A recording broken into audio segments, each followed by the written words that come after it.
We are inching closer to the one-year mark of Russia's full-scale invasion of Ukraine, one of the bloodiest conflicts in Europe since World War II. Joining us this morning to talk more about where things stand, Andrij Dobriasky, Director of Communications and Media for the Ukrainian Congress Committee of America. Good morning to you. We're learning Ukraine has lost significant ground in Bakhmut. Do you agree with the White House? Russia is struggling? Russia is struggling. What you're seeing in Bakhmut is actually these prisoner forces, tens of thousands of prisoners that Ukraine is not fighting against them within the surrounding areas of Bakhmut. Bakhmut, as the commander of Ukraine's forces has said, is almost an impenetrable fortress. To actually take control of that city, Russia would have to level it, as they've done with Mariupol and other cities in the Donbass. We expect Russia to do what they can, but as Admiral Kirby mentioned, Russia is running out of a lot of its artillery. So do they have the ability to do that? That is up to, hopefully they don't, but that's what Ukraine is bracing for just in case. And what is your reaction to hearing the State Department denying Ukraine's request once again to supply F-16 fighter jets? I prefer General Austin's viewpoint, which is no answer as of yet. So there's no update on that. Well, this is the same place we were at with Patriots. This is the same place we were at Bradley fighting vehicles and the promise of M1 Abrams.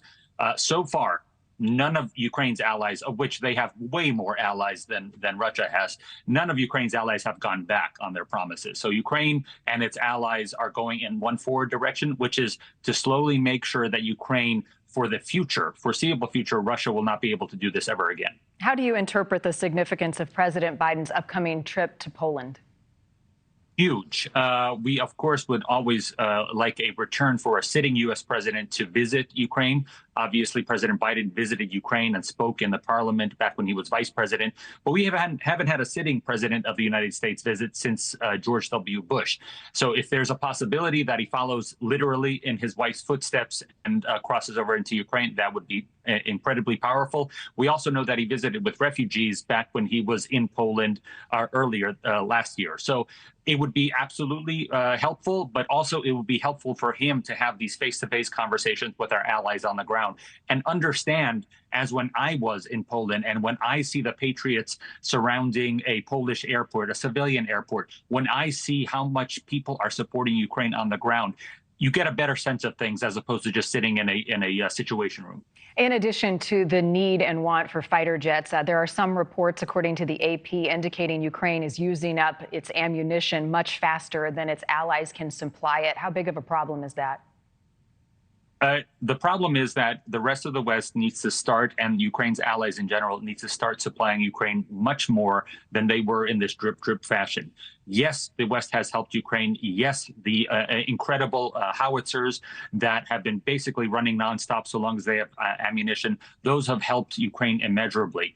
But as we're going to see in the next 2 weeks, first anticipating a further Russian assault, brutal inhumanity, beginning possibly with tomorrow's Christian holiday, and they always like to attack on those big days, as well as the anniversary of full-fledged aggression. We're also going to see a lot of people who personally survived these war crimes in Ukraine testify in New York, in Geneva, at different places, talking to the United Nations, letting them know exactly what Russia is doing. Because so far, all they've managed to do is to get some former celebrities to talk on their behalf. But really, what Ukraine is doing is marshaling its forces with the world to finally have the world, as you mentioned, these slow pace of ammunition.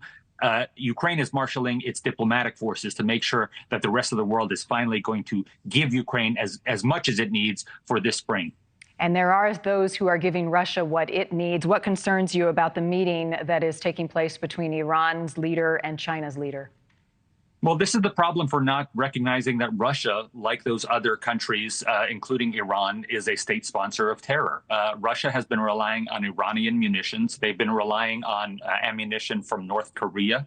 They obviously moved their forces from Syria, where they are working closely with the genocidal regime there. We need to, as a West, finally declare and recognize, to make sure that the Russian state understands what it's doing is unacceptable. So far, there is still conversations about allowing Russian athletes to participate in the Olympics. That didn't happen during World War II. That didn't happen the year after World War II. 1948, this is the 78th anniversary of the London Games this year.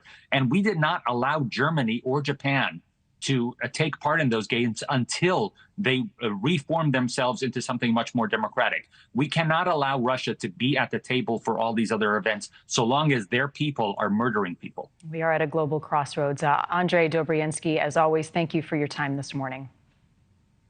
Thank you for watching. Go to newsnationnow.com to find NewsNation on your television provider. And don't forget to click the red subscribe button below to get more of NewsNation's fact-driven, unbiased coverage.